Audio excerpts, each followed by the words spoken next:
دیا کرو، شاباشی نہ دیا کرو. کسی نہ کسی رستے سے کہیں نہ کہیں پیار و محبت کے ساتھ ان کو اس برائی سے منع کرنے کی کوشش کیا کرو. لیکن بدنصیبی ہماری یہ آج ساتھ اسی کا دیا جاتا ہے جو انتشار پھیلانے میں، برائی کو خوبصورت انداز میں پیش کرنے میں جو سب سے آگے ہو. ایسی محفلوں میں تعاون کرنے والے اور ایسے پروگرام جو کرواتے ہیں ان کا ساتھ دینے والے کم ہوتے ہیں. مین میخیں نکالنے والے، جم گویاں کرنے والے بڑے نظر آئیں گے. کرنے والا کر گیا، کہنے والے نے کہہ دیا، اپنا اجر ضائع کر دیا. مدارس کے جلسے ہوں یا مقامی کسی کی طرف سے، اس کے دل کے اندر ایک محبت ہے جس محبت کی بنا پر اللہ اس کے رسول کا پیغام اس انداز میں پہنچانے کے لیے، اس انداز سے پہنچانے کے لیے اتنا اہتمام ہوتا ہے. ورنہ کوئی کسی کا ٹھیکیدار تھوڑی ہے. اس امت کے ذمے اللہ نے ایک ذمہ داری لگائی کہ تم لوگوں کو جنت کی طرف، میری محبت کی طرف بلاؤ اور میری جہنم کی طرف آنے سے روکو. جو رک گیا وہ بھلا پا گیا، جو اس کی حد سے تجاوز کر گیا وہ نقصان پا گیا. جب تم اس کے تابعداری اور اس کی غلامی میں زندگی گزارو گے، ساری مخلوق تمہاری تابعداری کرے گی اور ساری مخلوق کے دل میں اللہ تمہاری محبت بٹھائے گا. پھر جنگل کے درندے، اڑنے والے ہواؤں میں پرندے، اللہ کی مخلوق تمہاری مان کے چلے گی، تمہیں پہچانے گی. آسیہ کی لڑائی، 33,000 کا لشکر، صحابہ اکرام رضوان اللہ تعالی علیہ مجمعین کے پاس خوراک کی قلت، ایران کا ایک علاقہ نیشان، 500 صحابہ پر مشتمل وفد اس علاقے میں گیا تاکہ وہاں پیسے دے کے کچھ جانور خرید لیے جائیں. پھر ان جانوروں کو ذبح کر کے ان کا گوشت ہمارے کام آ سکے. تو ان کو پتہ لگا کہ یہ 500 افراد پر مشتمل وفد اس مقصد کے لیے آ رہا ہے. تو انہوں نے کیا کیا، ایک سازش کے لیے اپنے علاقے سے جانوروں کو اکٹھا کیا، نکالا اور جنگل کی طرف بھیج دیا اور ان کو چھپا دیا کہ نبی کی پاک مقدس جماعت جب وہاں جانور لینے کے لیے پہنچے، ان کا جتنے مرضی پیسے دو، ہمارے پاس تو ہے نہیں. کہاں سے دیں؟ ہمیں پتہ لگا تمہارے پاس تھے، یعنی ہمارے پاس نہیں ہے. اور کہا بھائی اللہ واسطے کے لیے دے، عید نہیں مانگ رہے ہم، تمہیں اس کی جو ہے وہ اس کی عوض میں پیسے دے رہے ہیں، جتنی اس کی قیمت ہے لے لو. انہوں نے کہا بات پیسے کی ہوتی تو پیسے آتے کسی برے لگتے ہیں، ہمارے پاس ہے ہی نہیں. اللہ کی کرنی، من کان اللہ، جو اللہ کا ہو جاتا ہے اللہ اس پہ ہو جاتا ہے. وہ خاموش صحابہ کھڑے ہیں، کرے کیا؟ ہمیں تو پتہ لگا جانور ملیں گے. تو جنگل میں سے آواز آنے لگی، ہاں نحنو، یہ جھوٹ بول رہے ہیں، ہم یہاں کھڑے ہیں. یہ درندہ صرف انسان کہ جن کے دل کے اندر اللہ کی مخلوق کے لیے رحم کوئی نہیں، یہ جھوٹ بول رہے ہیں. ہاں نحنو، ہم یہاں کھڑے ہیں، آؤ ہمیں رسیوں سے پکڑ کے لے جاؤ، بے شک ہماری گردنوں پر چھریاں پھیر دو، تم نبی کے غلام ہیں، تمہارے آگے اٹھ کر نہیں کریں گے. جب جانور مان کے چلا کرتے تھے،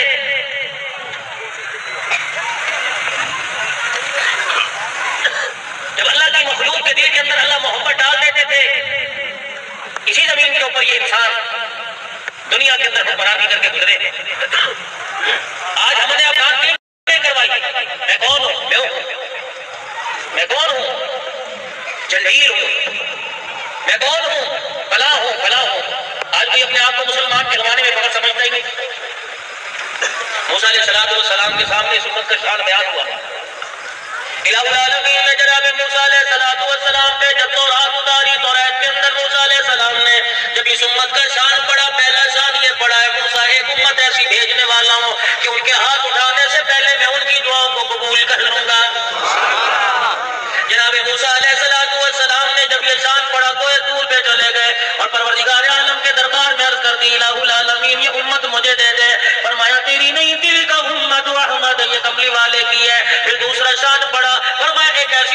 بھیجنے والا ہوں اسے شان عطا فرماؤں گا. صبح صبح ماں باپ کے چہرے کی زیارت کرے گی, میں پروردگار عالم انہیں حج کا ثواب عطا فرما دوں گا. تیسرا شان اس امت کا یہ بیان کیا, ایک ایسی امت پیدا کرنے والا ہوں فجر کی نماز پڑھنے کے بعد اپنی جگہ بیٹھی رہے گی, اور نماز پڑھنے کے بعد نماز والی جگہ بیٹھی رہے گی. سورج نکلنے کے بعد 2 رکعت نفل ادا کرے گی, میں ایک حج عمرے کا ثواب عطا فرما دوں گا. موسیٰ علیہ السلام نے ہاتھ اٹھا دیے, عرض کرنے لگے الہ العالمین یہ امت مجھے دے دے. فرمایا تجھے نہیں, دل کا امت احمد, یہ میری امت نہیں ہے, یہ محمد الرسول اللہ کی جھولی میں ڈالی جائے گی. آج میرے عزیزوں ذمہ داری پہ فخر کرتے ہو, جوتا گانٹھنے پہ فخر کرتے ہو, لوہے لکڑی کا کام کرنے پہ فخر کرتے ہو. میرے عزیزوں آج مسلمان بننے پہ کسی کو فخر نہیں, رحمت والے نبی صلی اللہ علیہ وسلم کے لایا ہوا کام کرنے کے لیے کسی کو فخر کوئی نہیں, اور فخر کی تو دور کی بات ہے کسی کے پاس وقت کوئی نہیں. تجھے کیا پتا اللہ جل شانہ نے تیرے میرے شان کو توریت کے اندر کتنا بیان کیا. اللہ غنی قربان جاؤ, یوں فرما دیا میرے نبی صلی اللہ تعالی علیہ وسلم, جوانوں کی بات نہیں کرتا, بچوں کی بات نہیں کرتا, اپنی امت کے بوڑھوں سے کہہ دے جو گھر والوں سے بھی نا امید ہو کے بیٹھ جاتے ہیں, بستی والوں سے بھی نا امید ہو کے بیٹھ جاتے ہیں, قرب برادری والوں سے بھی نا امید ہو کے بیٹھ جاتے ہیں, جا کے میرا نبی انہیں پیغام دے دے.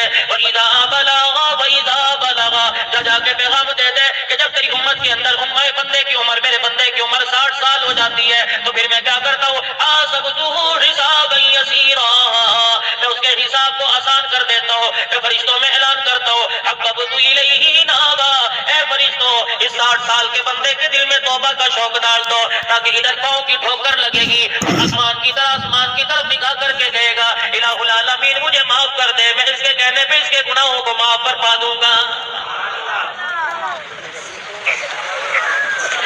میرے نبی اگلا اعلان سن لے, وَإِذَا بَلَغَ 60 سَنَةً, اے میرا نبی جب تیری امت کا بھر 70 سال کا ہو جائے گا, اللہ غنی پھر کیا ہوگا, فرمایا عرش عظیم سے اعلان کیا جائے گا, جس کے منہ کے دانت بھی پورے کوئی نہیں, جسے جوتی پہنتے ہوئے پتہ نہیں لگتا الٹا پاؤں پہننا یا سیدھا, ہاتھ میں چھڑی لے کے چلتا ہے, چھڑی کے بغیر چلتا کوئی نہیں. میرے حبیبہ اعلان کر دے اللہ اکبر, اللہ کریم اس کو کیا اعزاز دیا جائے گا, فرمایا عرش عظیم سے آواز لگائی جاتی ہے, احبہ اللہ اہل السماء, اور 70 سال کے بوڑھے تجھے تیرے پہ تیرے بیٹوں کو رحم نہیں آتا, عرش عظیم کو تیرے پہ کتنا رحم آتا ہے, اور 70 سال کے بوڑھے تیرے سے چلا بھی نہیں جاتا. اللہ فرشتوں میں اعلان کرتا ہے, اس بوڑھے کے کان میں جا کے کہہ دو تیری عمر 70 سال ہو گئی, عرش والا بھی تیرے سے پیار کرتا ہے, اس کے ملائکہ بھی تیرے سے پیار کرتے ہیں.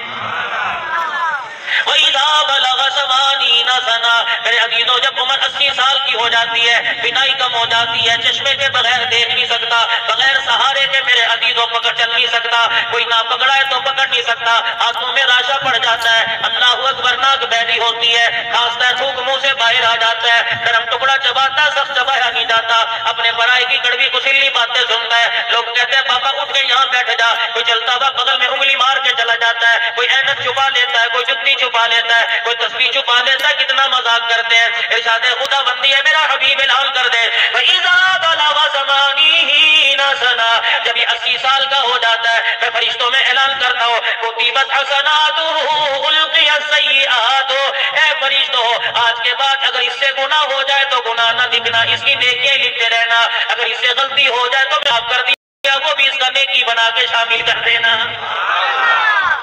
وَإِذَا بَلَغَ 90 سَنَةً, جب یہ 90 سال کا ہو گیا, اللہ اکبر, بچوں نے اٹھا کے اولڈ ہوم میں داخل کر دیا, جب یہ 90 سال کا ہو گیا, اس حال اس کو لگ گئے, 90 سال کا ہو گیا, اسے پاکی پلیتی کا پتہ نہ لگا, جب یہ 90 سال کی عمر کا ہو گیا, پوتے کے منہ پر پیار کیا, پوتے نے جھڑکی دے کے داتے کو پرے کر دیا کہ داتا تیرے منہ کا تھوک لگا, تیرے منہ سے ہوا آتی ہے, پوتی کے سر پہ ہاتھ پھیرا, پوتی نے کہہ دیا دادا جی ابھی تو 500 روپے دے کے بالوں کا ڈیزائن بنوا کے آئی, تو نے میرے بالوں کو خراب کر دیا. حدیث پاک میں آیا جب کوئی منہ نہیں لگاتا, 90 سال کے بوڑھے اللہ کی رحمت تجھے منہ لگاتی ہے, الہ العالمین کہتا ہے فرشتوں روئے زمین پر اعلان کر دو, اور 90 سال کے بوڑھے غفر له ما تقدم من ذنبی, روئے زمین پر جیسے چلتا رہے, جیسے بیٹھا رہے, تجھے پوچھنے والا کوئی نہیں, آج کے بعد اللہ نے تیرے سارے اگلے پچھلے گناہوں کو معاف فرما دیا.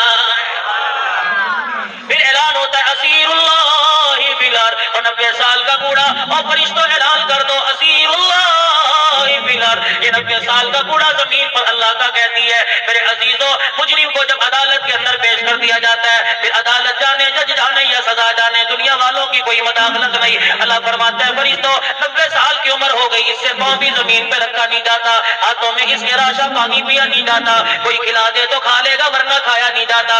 اسیر اللہ فی الارض, یہ روئے زمین پر میرا کہتی ہے آج پوتے نے تانا دے دیا تیرے دھوپ کی وجہ سے میرا منہ خراب ہو گیا. اس 90 سال کو 90 سال کے بوڑھے کو میں قیامت کے دن کھڑا کر کے اس کا میدان معاشر میں مقام بتلاؤں گا جب عرش عظیم سے اعلان ہوگا. اور 90 سال کے بوڑھے جو تجھے دنیا میں منہ نہیں لگاتے تھے تو ان کو پہچانتا ہے, الہ العالمین جی یہ میرا بیٹا کھڑا ہے, میری بیٹی کھڑی ہے, میری گھر والی کھڑی ہے, یہ میرے پوتے دوتے کھڑے ہیں, میری نوح کھڑی ہے, الہ العالمین یہ میری بیٹی کھڑی ہے. پروردگار عالم اعلان کر کے فرمائیں گے او میرا بندہ آج میں نے اتنی رحمتیں تیرے ہاتھوں پہ لوٹا دی ہیں, اور میرا بندہ اپنے خاندان میں جس کے سر پہ ہاتھ رکھے گا, ہاتھ رکھنا تیرا کام ہے, جنت کے دروازے کھول دینا یہ میرا کام ہے.